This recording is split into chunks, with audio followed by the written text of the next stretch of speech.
Okay, so hello, and what's your name? Oh, hi. My name is Arpaporn. I'm from Thailand. Yes. Okay. And how long have you been in Australia? About 3 years, and I really enjoy Australia. I learn a lot of things, places, people, and culture. Okay. And what are your plans for the future?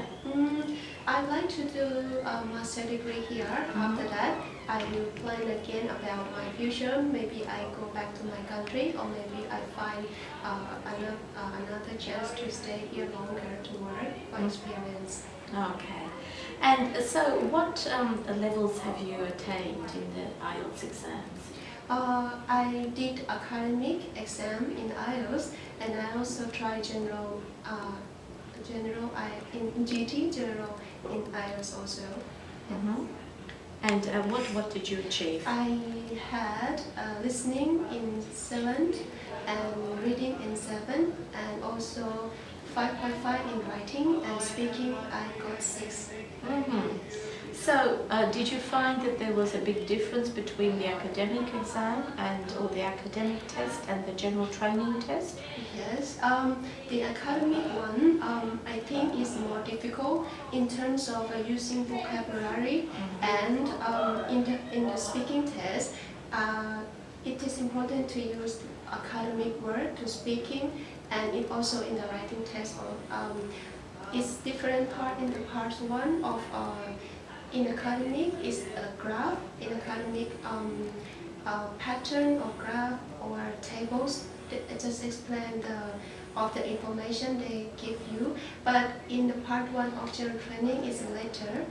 Yes, and all the rest they are similar. Okay.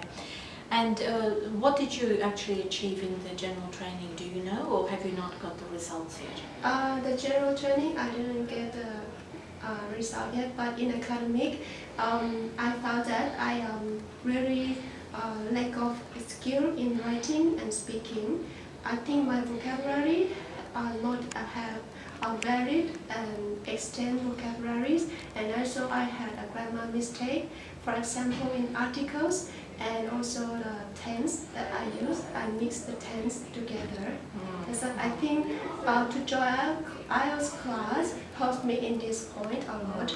And I also doing speaking tests and improve my accent, and I can compare my accent with my friends, and then it helps me to notice my mistake, and then I try to correct it. Yes. Okay, so when you compare it with your friends, you mean your Thai friends or? Okay. My Thai friend or Spanish friend or a friend from other country. I noticed that my one I didn't have the correct word like R or R, and I didn't speak like correct R. Yeah. Yes. Okay. And so do you actually make a conscious effort to practice pronunciation as well? Yes, definitely. I think it's very helpful. And then I found that when I went back to Thailand, I speak different with my local friend. They speak like normal in Thai way, in Thai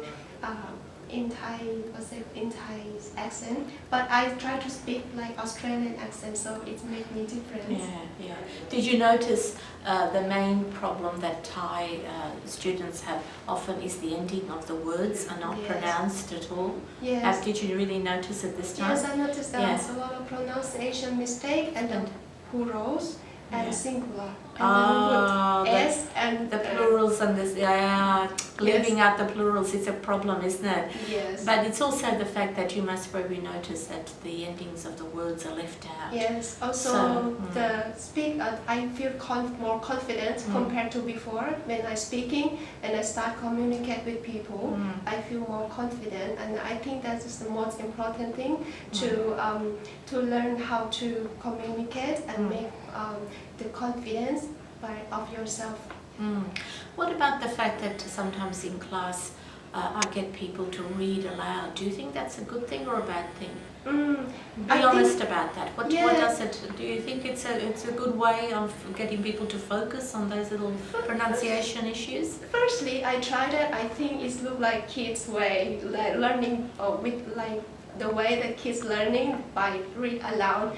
But in fact, it helps me to notice my voice and to compare with the our native speaker voice. And I can find out, oh, it's different, and I start correct myself immediately. No, it's true. I think some people actually think that some of the methodology, the things that happen in the classroom, might be a little bit old-fashioned. Like even sometimes when we have a class dictation and a dictation, nobody does dictation anymore. However, a lot of people have said that's really helpful. Yes. Do you think so as well? Yes. Especially when we have a class dictation, you have to listen to each other and try to sort of keep the text going. Yes, it's practical skill, and I have learned some in my country, but in here I think it's more intense, and I found that like learning like kids' way is improving my English a lot. I never noticed that. Yes, that's true. Okay.